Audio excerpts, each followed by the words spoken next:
Baik, bismillahirrahmanirrahim. Assalamualaikum warahmatullahi wabarakatuh. Pada pertemuan sebelumnya kita telah membahas mengenai bahan dielektrikum ya. Bahan dielektrikum dalam sebuah kapasitor ya, atau kita sebut sebagai kapasitor keping sejajar. Nah, selanjutnya adalah kita akan coba memahami tentang rangkaian dalam sebuah kapasitor. Jadi sebuah kapasitor itu ya, dapat dibuat atau dirangkai dengan beberapa pola rangkaian, yaitu secara seri ataupun secara paralel ya.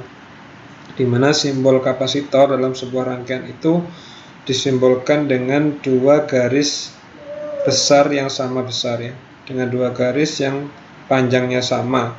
Jadi berbeda dengan simbol pada tegangan ya.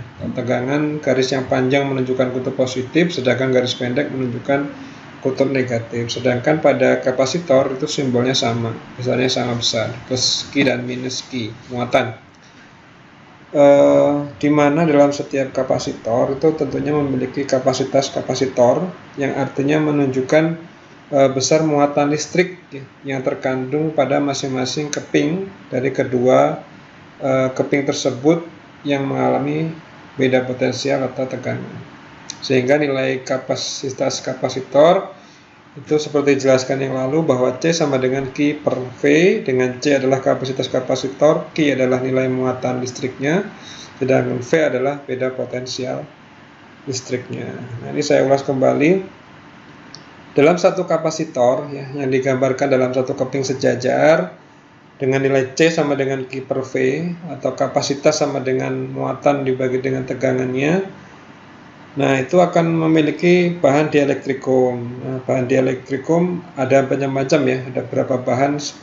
Intinya bahan dielektrikum itu berupa bahan isolator yang memisahkan kedua plat tersebut pada jarak tertentu. Maka nilai C-nya menjadi C sama dengan epsilon 0 dikalikan A dibagi dengan D. Itu sudah dijelaskan pada pertemuan sebelumnya.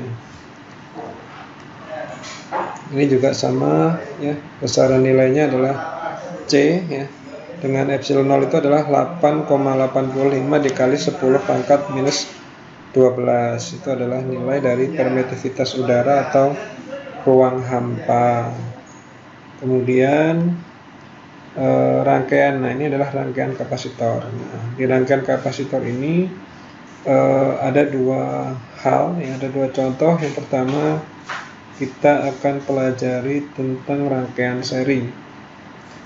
Rangkaian seri untuk mencari kapasitansinya yaitu dengan menghitung 1 per C total sama dengan 1 per C1 ditambah 1 per C2. Nah, ini dapatnya dari mana persamaan ini? Nah, ini dapatnya dari penurunan ya, penurunan sebuah persamaan. Nah, ini sebagai contoh bahwa nilai C sama dengan Q per V, atau nilai Q sama dengan C kali V. Berarti muatan dalam sebuah kapasitor itu sama dengan kapasitansinya dikali dengan berapa tegangan yang dialami di antara dua keping sejajar tersebut. Nah, sebagai contoh di sini adalah muatan atau susunan kapasitor pada susunan paralel ya. Ada C1 dengan C2. Nah, susunan C1 dan C2 maka masing-masing ya, memiliki nilai Q1, artinya pada kapasitor 1 memiliki Q1 sama dengan C1 dikalikan V. Kemudian Q2 akan memiliki nilai C2 dikalikan dengan V. Sehingga nilai Q totalnya menjadi Q1 ditambah Q2, atau C total ya, maka kita rubah ininya, kita rubah nilai Q totalnya. Q ini ibaratnya seperti arusnya ya, seperti arusnya, bahwa C total dikali V sama dengan C1 kali V ditambah C2 kali V. Nah, sedangkan pada konsep rangkaian paralel itu nilai V-nya adalah sama, maka nilai V ini bisa kita hilangkan. V kita buang, V kita buang, V kita buang, maka ketemu nilai C total pada sebuah rangkaian paralel itu sama dengan C1 ditambah C2. C total sama dengan C1 tambah C2 atau C total sama dengan sigma, ya, sigma CI. Artinya itu bergantung pada berapa banyak jumlah kapasitor yang dirangkaikan secara paralel dalam rangkaian tersebut. Yang kedua adalah bagaimana susunannya dilakukan secara seri. Untuk rangkaian secara seri, ya, sama kita turunkan dari muatan. Misalnya muatan adalah Q sama dengan C kapasitansi dikali dengan berapa tegangannya, dan Q2 sama dengan C2 dikalikan tegangan pada potensial atau kapasitor kedua, sehingga kita dapat dalam satu rangkaian seri, ya, kita dapat bahwa nilai V, ya, V itu sama dengan V1 ditambah V2. V itu kalau C sama dengan Q per V, berarti V sama dengan Q per C, kan? Nah, V sama dengan Q per C.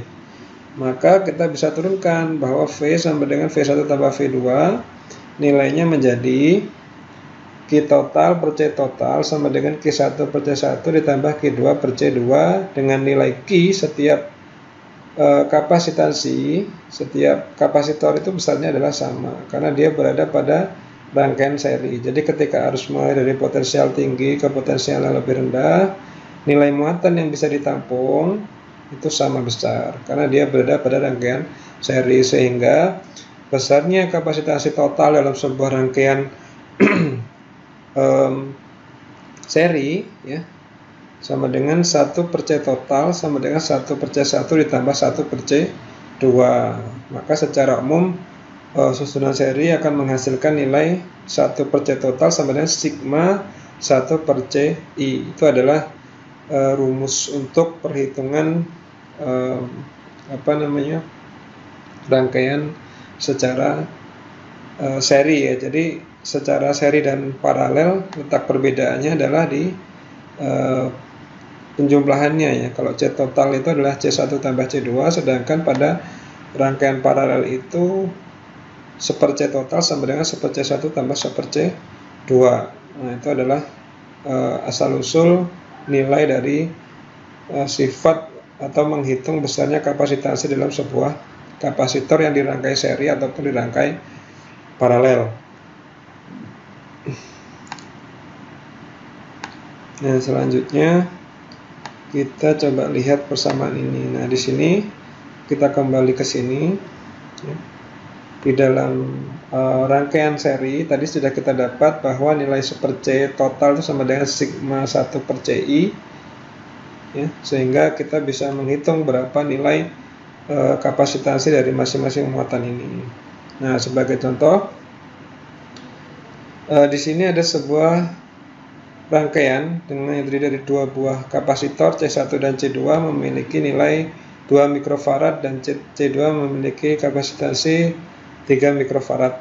Nah, maka nilainya menjadi 1 per C total, atau ini C total, C gabungan sama dengan 1 per 2 tambah 1 per 3 menjadi 3 plus 2 per 6 atau menjadi 6 per 5, ya. Jadi dibalik 1 per CG sama dengan 5 per 6, berarti CG adalah 6 per 5, nilainya menjadi 1,2 mikrofarad. Nah, maka muatan listrik yang terkandung dalam kapasitor ini, Q-nya menjadi apa? Q harusnya C dikalikan V. Berarti C gabungan dikalikan dengan nilai kapasitansi, sehingga ketemu 7,2 mikrofarad. Sedangkan pada masing-masing kapasitor, maka bisa dihitung nilainya sama, karena memang dia berada pada rangkaian seri. Sedangkan untuk tegangan pada masing-masing kapasitor ini akan berbeda-beda, ya, tergantung pada nilai kapasitansinya masing-masing. Jadi kita bisa menghitungnya dengan nilai V1 sama dengan Q per C, ya. V1, V pada C1 sama dengan Q per C. Nilai Q-nya adalah 7,2 dibagi dengan 2, maka ketemunya 3,6. C2 berarti Q, ya, V2 berarti Q per C. Artinya Q-nya 7,2 dibagi dengan 3, nilainya adalah 2,4 volt. Nah, sesuai kan ya. Kemudian untuk rangkaian paralel, tadi sudah disampaikan bahwa sifatnya bahwa C total sama dengan sigma CI, atau C gabungan sama dengan C1 ditambah C2. Nah, sedangkan untuk contohnya, ya di sini ada Q1, ada Q2, nilai C1 adalah 2 mikrofarad dan C2 adalah 3 mikrofarad. Maka kita bisa menghitung nilai C totalnya adalah 2 tambah 3. Ya, 5 volt, 5 mikrofarad. Sedangkan untuk menghitung muatannya, ya, Q sama dengan C kalikan V. Nah, Q sama dengan C kalikan V, maka ketemu nilai muatannya adalah 30 mikrocoulomb, ya, mikrocoulomb. Sedangkan untuk masing-masing muatan adalah 12 mikrocoulomb dan 18 mikrocoulomb. Nah, ini adalah untuk menghitung besarnya energi yang tersimpan dalam kapasitor. Kita bisa menghitungkan persamaan W sama dengan setengah QV atau sama dengan W sama dengan setengah CV kuadrat. Nah, ini adalah turunan dari besarnya energi yang terkandung dalam sebuah kapasitor. Bisa diturunkan dari persamaan itu. Nah, silakan Anda mencoba ya, kerjakan dan 6 ya. Jadi untuk tugas pada pertemuan ini Anda bisa kerjakan nomor 4, 5, dan juga 6. Oke, terima kasih. Silahkan dicoba. Kemudian tugas bisa diupload di kolom upload tugas. Saya akhiri, wassalamualaikum warahmatullahi wabarakatuh.